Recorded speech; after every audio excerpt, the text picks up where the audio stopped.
কুশমন্ডিতে ইতিহাস গড়ল বিজেপি।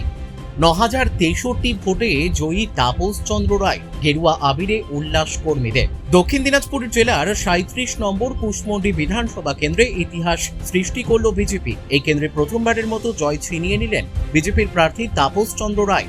তিনি তৃণমূল কংগ্রেসের প্রার্থী রেখা রায়কে ৯,০৬৩ ভোটের ব্যবধানে পরাজিত করে জয়ী হন। ফলাফল ঘোষণার পর থেকেই কুশমন্ডি জুড়ে উৎসবের আবহ তৈরি হয়। আজ সকাল থেকেই বিজেপি কর্মী সমর্থকদের মধ্যে ব্যাপক উচ্ছ্বাস লক্ষ্য করা যায়। গেরুয়া আবির মেখে মিষ্টি বিতরণ করে এবং স্লোগানে মুখরিত করে তোলে গোটা এলাকা। দীর্ঘদিন পর এই কেন্দ্রের রাজনৈতিক পালা বদল হওয়ায় বিজেপি শিবিরে বাড়তি উন্মাদনা দেখা যায়। অন্যদিকে তৃণমূল কংগ্রেস শিবিরে নেমে আসে হতাশার ছায়া। স্থানীয় রাজনৈতিক মহলের মতে কুশমন্ডি বিধানসভায় এই জয় আগামী দিনে জেলার রাজনীতিতে গুরুত্বপূর্ণ প্রভাব ফেলতে পারে। রায়গঞ্জের নিশীথ সরণিতেই মিলছে ফ্যাশনের সেরা কালেকশন। রায়গঞ্জবাসীর জন্য একদম পকেট ফ্রেন্ডলি দামে এখন ট্রেন্ডি পোশাক থেকে শুরু করে এথনিক কালেকশন সব একসাথে। হ্যাঁ, আমরা বলছি আজকালের কথা। এখানে মিলছে এক ছাদের নিচে পরিবারের সবার জন্য পোশাক, মহিলা, পুরুষ আর শিশুদের জন্য অসাধারণ কালেকশন। মহিলাদের জন্য মন কাড়া শাড়ি, ব্লাউজ আর এথনিক কালেকশন।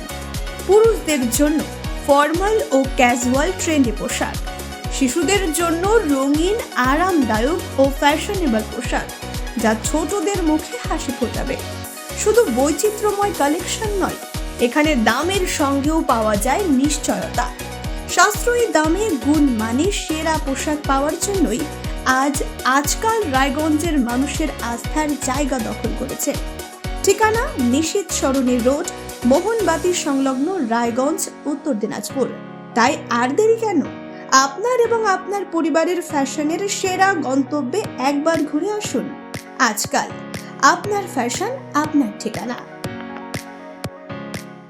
এই আনন্দ বা উল্লাসিত কুশমন্ডিবাসীর উল্লাসিত, কুশমন্ডিবাসীর জয়। কুশমন্ডিবাসী আমাদের বিধানসভার অন্তর্গত সকল নাগরিককে আমার তরফ থেকে, দলের তরফ থেকে গভীর অভিনন্দন। আগামী দিনে তারা নির্দেশিকা দেবে যে কীভাবে কুশমন্ডি বিধানসভাকে এগিয়ে নিয়ে যাওয়া যায়, কী কাজ করলে ভালো হয়, সেই সমস্ত পরামর্শ অবশ্যই দেবে। এবং আমি নির্বাচনের চলাকালীন বলেছিলাম যে নির্বাচনে জয়ী হয়ে আসার পর, সরকার গঠনের পর আমার নিজস্ব একটা কার্যালয় থাকবে, সেখানে তাদের নিজস্ব প্রস্তাবগুলো দেবে এবং আমরা সেগুলো তুলে ধরবো। আপনারা জানেন আমার ম্যানিফেস্টো হচ্ছে, সেই ম্যানিফেস্টো অনুযায়ী কাজ হবে। তো মানুষকে পরিষেবা দেওয়ার জন্য যা যা করণীয় আমরা আপ্রাণ চেষ্টা করব, যতটা পারবো তার থেকে বেশি করার চেষ্টা করব। দেখুন, এটা আমাদের কাছে বিশাল বড় একটা চ্যালেঞ্জের বিষয় ছিল যে কুশমন্ডি বিধানসভায় এককালীন কংগ্রেসের জামানা ছিল, এককালীন বামফ্রন্টের জামানা ছিল, প্রায় 35 বছরের জামানা, এবং অতীতে 15 বছরের টিএমসির জামানা। এই জামানাকে শেষ করার জন্য, এটাকে স্টপ করার জন্য ভারতীয় জনতা পার্টির সমস্ত স্তরে, বুথ স্তর থেকে শুরু করে একদম মণ্ডল স্তর, জেলা স্তর এবং রাজ্য স্তর, কেন্দ্রীয় স্তর, সকল স্তরের নেতৃত্বরা বিভিন্নভাবে তাদের কাছে চ্যালেঞ্জের বিষয় ছিল এবং সেই চ্যালেঞ্জটা আমরা নিয়েছিলাম লোকাল নেতৃত্ব হিসাবে। এবং আমার কার্যকর্তারা আপ্রাণ দিনরাত কষ্ট করে তারা এই বিধানসভা জিতিয়েছে এবং তাদেরকে আমার তরফ থেকে এবং জেলার তরফ থেকে এবং সংগঠনের তরফ থেকে অনেক অনেক অভিনন্দন এবং ধন্যবাদ। এটা আমি শুনলাম সকালবেলা এরকম কিছু ঘটনা ঘটেছে। তো যাই হোক, কার্যকর্তারা তাদের আনন্দ উৎসাহ প্রকাশ করছে, সেটা তো আমি আর আটকাতে পারি না। তো এটুকুই বলবো, আমরা সাংগঠনিক পার্টি, আমাদের পার্টির একটা নির্দেশিকা রয়েছে। আমরা সংগঠনের নির্দেশের বাইরে কোনোরকমভাবে কি কষ্ট পাক, কেউ মনে আঘাত পাক, সেরকম কোনো কাজ করব না। আমরা সকলকে নিয়ে চলবো এবং দলের নির্দেশ অনুযায়ী চলবো।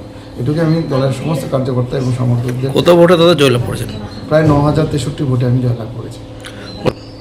এটা আমাদের কাছে বিশাল চ্যালেঞ্জই ছিল যে দক্ষিণ দিনাজপুরে 6-6 একটা বিষয় ছিল, আপনারা সকলে জানেন, এবং সেই অনুযায়ী কাজও চলছিল। তো আমাদের খুব আশপাশ দিয়ে চলে গিয়েছে আমাদের হরিরামপুর বিধানসভা, কুমারগঞ্জ বিধানসভা। তবে 6 থেকে 3 ছিল, সেই 3 থেকে 4 হয়েছে। এটা আমাদের কেন্দ্রীয় মন্ত্রী ডক্টর সুকান্ত মজুমদারের এলাকা এবং আমাদের শরৎ চৌধুরী মহাশয় জেলার সদস্য এলাকা।